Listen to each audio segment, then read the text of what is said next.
Welcome back sama aku Kevin Hendrawan. Kali ini aku mau ngomongin topik yang banyak banget di request sama kamu. Apa yo? Aku akan ngomongin tentang cara berbicara di depan umum. Ini topik yang kalian udah request dari zaman subscriber aku mungkin 1000 kali ya. Tapi sekarang udah meningkat, puji Tuhan. Memang banyak banget kalau kita lihat di internet ya, cara berbicara di depan umum. There are a lot of it.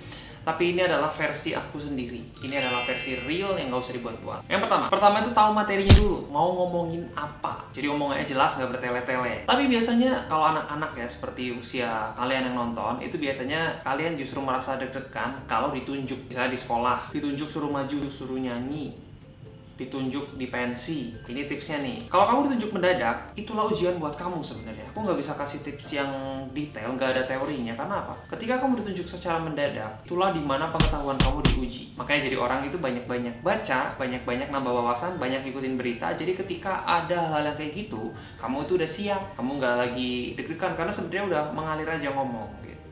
Jadi kalau tiba-tiba disuruh maju, nggak kelihatan bego gitu lah, at least. Nah, kalau misalnya kamu ditunjuk di kelas nih, disuruh nyanyi, disuruh di acara ulang tahun, suruh nyanyi, di pensi suruh nyanyi, itu kamu nggak usah nolak. Biasanya kan kalau kamu ditarik nggak mau, ya nggak, ditarik nggak mau, ditarik nggak mau. Secara kalian nggak sadari, sebenarnya kalau kalian itu menolak, nanti teman-teman kan akan, ayolah, paksa-paksa. Rasa malu kalian akan semakin tinggi, dan rasa deg-degan kalian akan semakin tinggi. Jadi tips dari aku, kalau kamu ditunjuk, ayo misalnya Kevin maju, langsung sikat aja maju ke depan. Kalau kamu disuruh nyanyi, sikat aja maju ke depan. Kalau suara kamu jelek, salahin yang nunjuk. Udah tau nggak bisa nyanyi, disuruh nyanyi. Jadi kalau kamu ditunjuk, disuruh nyanyi, suara kamu jelek, salahin aja yang nunjuk. Udah tahu kamu nggak bisa nyanyi, disuruh nyanyi. Jadi nggak perlu malu, nggak perlu takut, jalanin aja, salahin aja yang nunjuk. Kedua, kenali penonton kamu. Kamu harus tahu dulu, kamu tuh ngomong di depan siapa. Di depan orang yang lebih tua, lebih muda, teman sendiri, atau teman-teman seusia, tapi kamu nggak tahu mereka siapa. Kalau kamu ngomong sama orang tua ya, ngomongnya yang benar, bahasanya mungkin lebih sopan. Kalau ngomong sama adik-adik juga harus harus dipikirkan bahasanya. Jadi jangan terlalu ngomong yang dewasa-dewasa, dia juga pertama nggak ngerti, yang kedua juga nggak pantas. Nah, kalau sama teman-teman sendiri, apalagi teman-teman dekat, mah bebas ya. Itu suka-suka kamu aja mau gimana.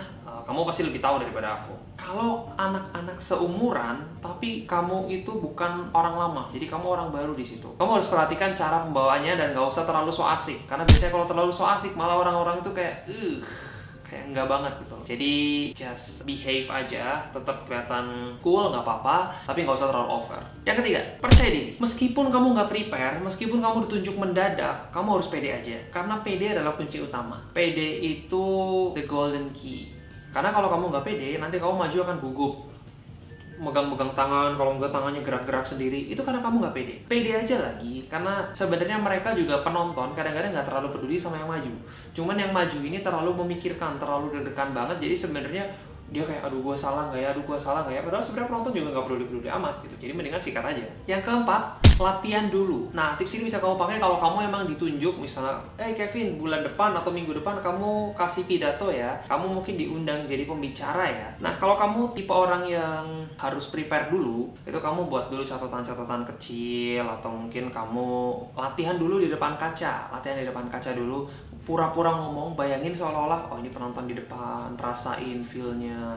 Kalau ngomong terus sampai lancar, sampai kamu semakin pede, karena latihan ini bisa bikin pede. Cuman memang nggak semua orang bisa pakai teori ini sih. Kalau aku cenderung orangnya spontan, so biasanya aku nggak prepare. Kalau aku semakin prepare, malah semakin mikir, jadi nggak bagus. So biasanya I don't really prepare anything, maju aja sikat. Dan mungkin karena pekerjaan aku presenter juga ya, yang setiap hari kerjanya ngomong, so ya jadi udah biasa. Yang kelima, do not overthink. Jangan terlalu dipikirkan. Kebanyakan orang deg-degan itu karena mikirin terus. Apalagi yang misalnya besoknya mau maju ke atas panggung, deg-degan.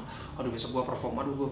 Semakin dipikir, kita itu akan semakin deg-degan. Jadi mendingan jangan, santai aja, chill aja. Pokoknya nggak usah dianggap itu masalah yang berlebihan. Ini bukannya menganggap sepele ya, tapi kayak ya udah sih gitu loh, maju, sikat aja. Dan yang terakhir adalah berdoa dan banyak latihan. Karena gak bisa dipungkirin lagi, kesuksesan kamu itu ada di tangan yang di atas, dan banyak-banyak latihan, practice make perfect. Kadang-kadang kalau kamu udah latihan terus, sebenarnya teori-teori ini kau bisa lupakan. Kamu udah mengalir aja, nggak ada masalah, dan udah nggak malu lagi, karena pasti rasa malu itu di awal ada. Apalagi kalau misalnya kamu syuting kayak aku kayak gini, sometimes di depan kamu ada ratusan penonton, atau misalnya off air ke panggung kamu udah ribuan orang atau mungkin banyak orang, itu butuh latihan, tapi pasti bisa.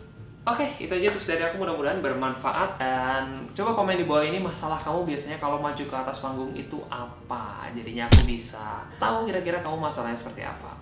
Thank you banget udah dengerin cerita Kevin kali ini, mudah-mudahan bermanfaat. Di channel aku memang aku usahakan supaya kamu bisa dapetin informasi. Mudah-mudahan kamu berkenan untuk share video ini ke teman-teman kamu supaya teman-teman yang lain juga bisa dapetin efek baik dari video ini. Alright, I'll see you guys. Bye.